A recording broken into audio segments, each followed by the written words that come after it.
Congressman Cloud, good morning. Good morning to you, Nate. Good morning. Some Democrats argue this is all political retribution. How does your committee ensure this is about accountability and transparency rather than politics?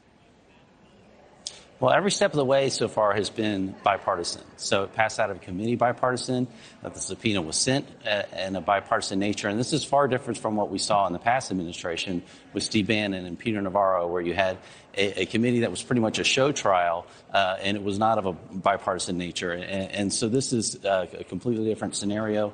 We're trying to get to the truth of it. The subpoena is not an accusation of guilt at this standpoint. It's a fact-finding mission where we're trying to get down to and get the facts of the case regarding Epstein. Congressman Cloud, how much information do you believe we can actually glean from the Clintons when we know that there's just so much more information yet to be released by the DOJ? There is a lot more information. We continue to look forward to that from the DOJ and encourage those releases as they're able to sift through them speedily. We want to get to the bottom of this. But what we know from the Clinton administration, they had a long-term relationship with the Epsteins. Epstein visited the White House several times, and there were several plane trips involved with the Clintons. And he also helped raise money to get the Clinton Foundation started, or the Clinton Global Initiative started. So it was really, there's a long-term relationship there, and we want to, again, establish a fact pattern through a deposition. Congressman Cloud, there's been a debate about the scope and format of the depositions, transcribed interviews versus in-person sworn testimony.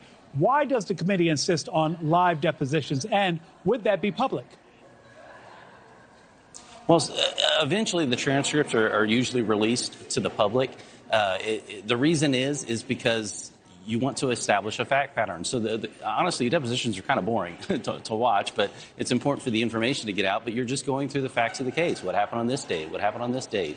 And establishing that fact pattern that often leads to an investigation. And then if there's nothing there, then there's nothing there.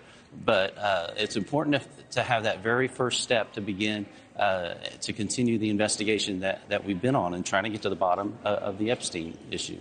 Congressman, beyond the Clintons, what is the Oversight Committee hoping to uncover about Epstein and those with whom he may have associated with?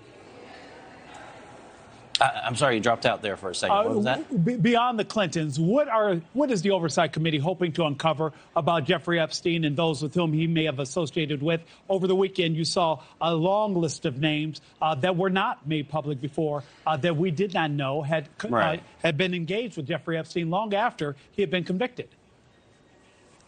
Obviously, we want justice for the victims.